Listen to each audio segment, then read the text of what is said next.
अस्सलाम वालेकुम my YouTube family, कैसे हैं आप सब। उम्मीद है खैरियत से होंगे और बहुत खुश होंगे।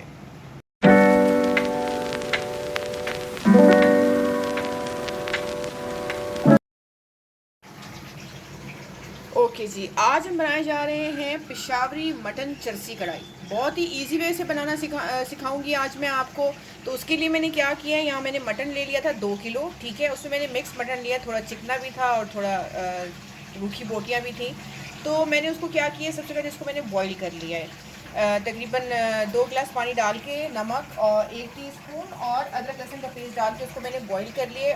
ऑलमोस्ट मैंने इसको 80% तक गला लिया, ठीक है। अब इसको पकाने की तैयारी करते हैं, ठीक है।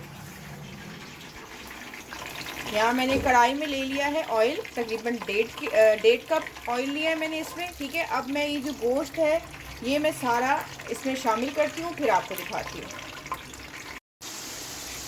ये देखिए जी, गोश्त मैंने कढ़ाई में सारा शामिल कर दिया है, ठीक है।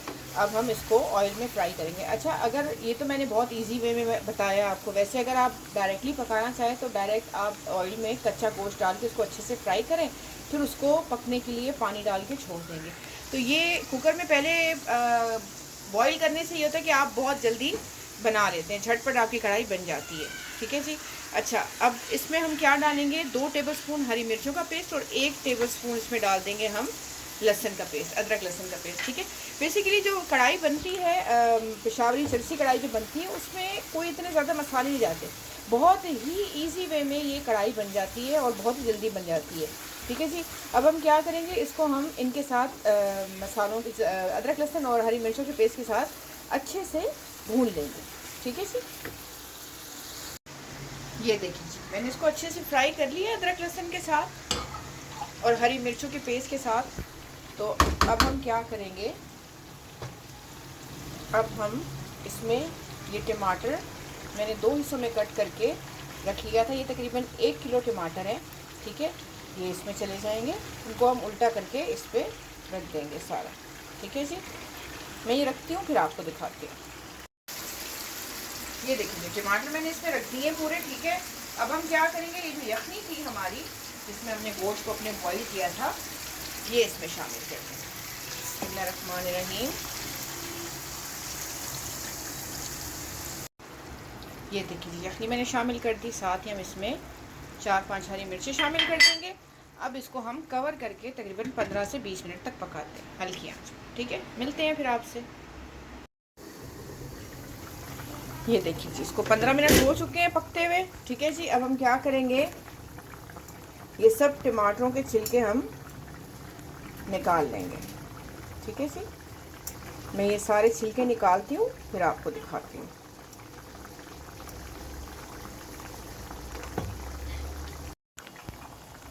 ये देखिए जी, सारे छिलके मैंने निकाल दिए हैं टमाटरों के, ठीक है। अब हम क्या करेंगे, हम इसको टमाटरों को भी साथ साथ मैश करते जाएंगे और इसकी करेंगे अच्छे से बुनाई। और बुनाई हमने तब तक करनी है जब तक कि इसका ऑयल बाहर नहीं आ जाता, ठीक है। गोश्त भी हमारा पूरा गल चुका है और बस इसमें बाकी ऐसे कुछ जाएगा नहीं। अगर आप चाहें तो काली मिर्च इसमें शामिल कर सकते हैं, वरना काली मिर्च भी इसमें नहीं जाती है, ठीक है। बस ये सिर्फ हरी मिर्च और टमाटर में पकता है। तो अब हम इसकी अच्छे से बुनाई करते हैं। इस पॉइंट पे अपना नमक भी टेस्ट कर लीजिएगा जब आप भून रहे होंगे, अगर आपको कम लगे तो ज़रूर शामिल कीजिएगा, ठीक है जी। अब इसको अच्छे से भूनते हैं, फिर आपको दिखाते हैं। ये देखिए, मैंने अच्छे से भून लिया है, ऑयल इसका प्रॉपरली बाहर आ चुका है। नमक इसमें मैंने और हाफ़ टी स्पून डाला था, ठीक है, नमक थोड़ा कम था। और बाकी हर चीज़ बिल्कुल परफेक्ट है। हमारी कढ़ाई मज़ेदार सी बनके तैयार हो चुकी है। अब हम इसकी फ्लेम ऑफ करते हैं और आपको डिश आउट करके दिखाते हैं।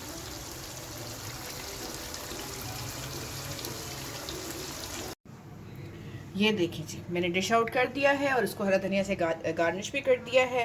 देखा कितनी झटपट हमारी मज़ेदार सी कढ़ाई और बहुत ही सिंपल तरीके से बनी है। इसमें कोई स्पाइसेस नहीं गए ज़्यादा, बहुत ही मज़ेदार बनती है, क्योंकि पेशावर के लोग नॉर्मली इतने स्पाइसेस नहीं खाते हैं।